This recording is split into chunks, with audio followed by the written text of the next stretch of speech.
안녕하십니까. 부부 펀드하기의 이병준입니다.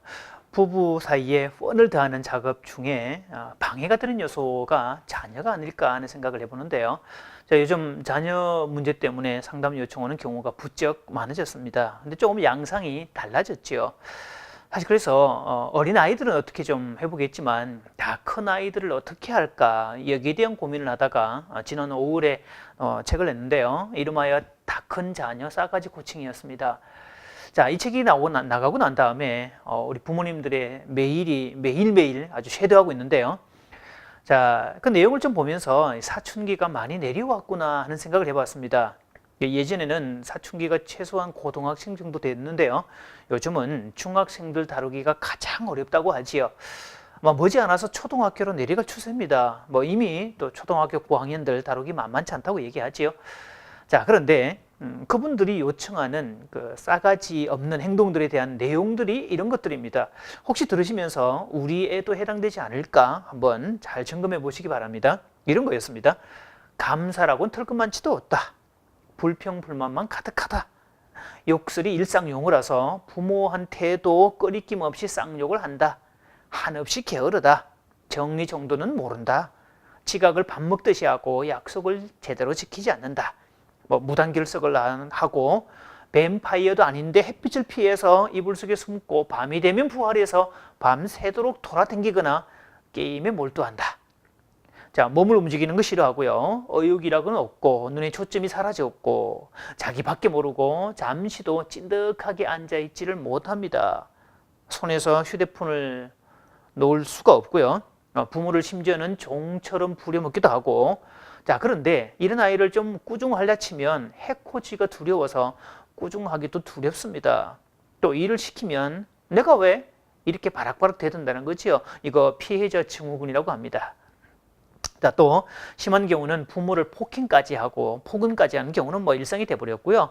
부모가 안 해준 것만 생각하고 억울해하고 조금만 힘들면 포기하고 또 일에 대한 어떤 기본 개념이 없어서 나중에 이제 어른 돼서 직장 생활을 하면 직장에서 금방 적응 못하고 쫓겨나는 이런 일들입니다. 자, 해당 안 된다고 자부할 분 하나도 없으시죠? 자, 그런데 앞에서 그 행동들을 한마디로 요약하면 저는 이렇게 얘기합니다. 그냥 싸가지 없는 행동이다. 자, 그렇게 말하면 보통의 부모님들은요 이렇게 생각합니다. 내가 뭐가 부족해서 그럴까? 아이에게 뭐를 못 해주기에 그럴까? 우리 아이가 뭐가 부족할까? 이렇게 생각하겠지만 사실은 이 싸가지 없는 경우는요 과잉병입니다. 요즘 부모들이 고질병이기도 하지요. 과잉사랑이 불러온 너무 많은 것을 공급해 주는 것 때문에 무슨 자율성이나 선택권이나 어떤 감사, 호연지기, 자발성, 배려와 봉사, 더불어 사는 삶, 또 관계를 통해서 누리는 어떤 풍성함 같은 그런 무형의 가치들, 그러니까 눈에 보이지 않는 가치들을 다 잃어버렸다는 거지요. 자, 결국 해답은 그러면 싸가지 코칭을 시작을 하셔야 되는데요. 자, 그렇다면 이 싸가지가 왜 필요할까?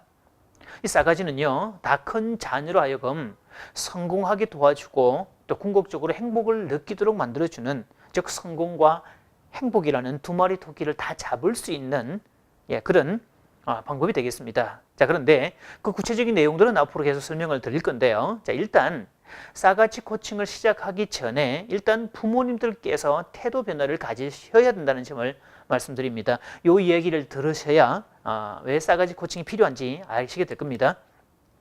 자, 미국 플로리다 주에는요 세인트 어거스틴 바닷가가 있다고 합니다. 자, 여기는 새우가 많이 잡히는 황금어장으로 유명했는데요. 항상 해안에는 새우잡이 배들이 북적대고 수많은 갈매기들이 서식하고 있었는데, 자, 그렇게 본다면 다른 해안과 다를 게 없죠. 자, 그런데 어느 날부턴가 그 해안에 갈매기들이 굶어 죽는 일이 생겨났습니다. 자, 그럼 조류독감일까요? 아니었습니다. 조류독감도 아니었고 바로 굶어 죽은 거였습니다. 자, 그 원인을 조사했던 조류학자들이 이유를 밝혀냈는데요. 자, 새우잡이 배들이 오가는 그 항구에는 그 새우를 털어내는 작업들이 있었다는 거지요. 새우를 정리하고 그물에서 털어내는 작업 속에서 새우들이 튕겨나가게 되지요. 그래서 그 바닷가에는 항상 그 먹이가 되는 새우들이 항상 있었다는 거지요. 그래서 갈매기들은 힘들이지 않아도 새우를 배불리 먹을 수가 있었고, 그래서 늘 배가 불렀던 상황이었는데, 자, 그런데 어느 날 새우의 어군 자체가 남쪽으로 자꾸 이동을 하게 되면서 덩달아서 새우잡이 배들도 남쪽으로 이동을 하게 됐다는 거지요. 야, 그러면 새우를 터는 작업들을 하지 않기 때문에 결국은 갈매기들이 먹이 잡는 법을 배우지 못해서 굶어 죽었다는 이야기입니다. 자, 사실 이 얘기를 말씀드린 이유는요, 다 큰 자녀, 그러니까 최소한 뭐 초등 고학년 이상, 최소한 중고등 이상이 되었다면 그 아이들은 스스로 먹이 잡는 법을 배워 익힌 상태여야 된다는 점이지요.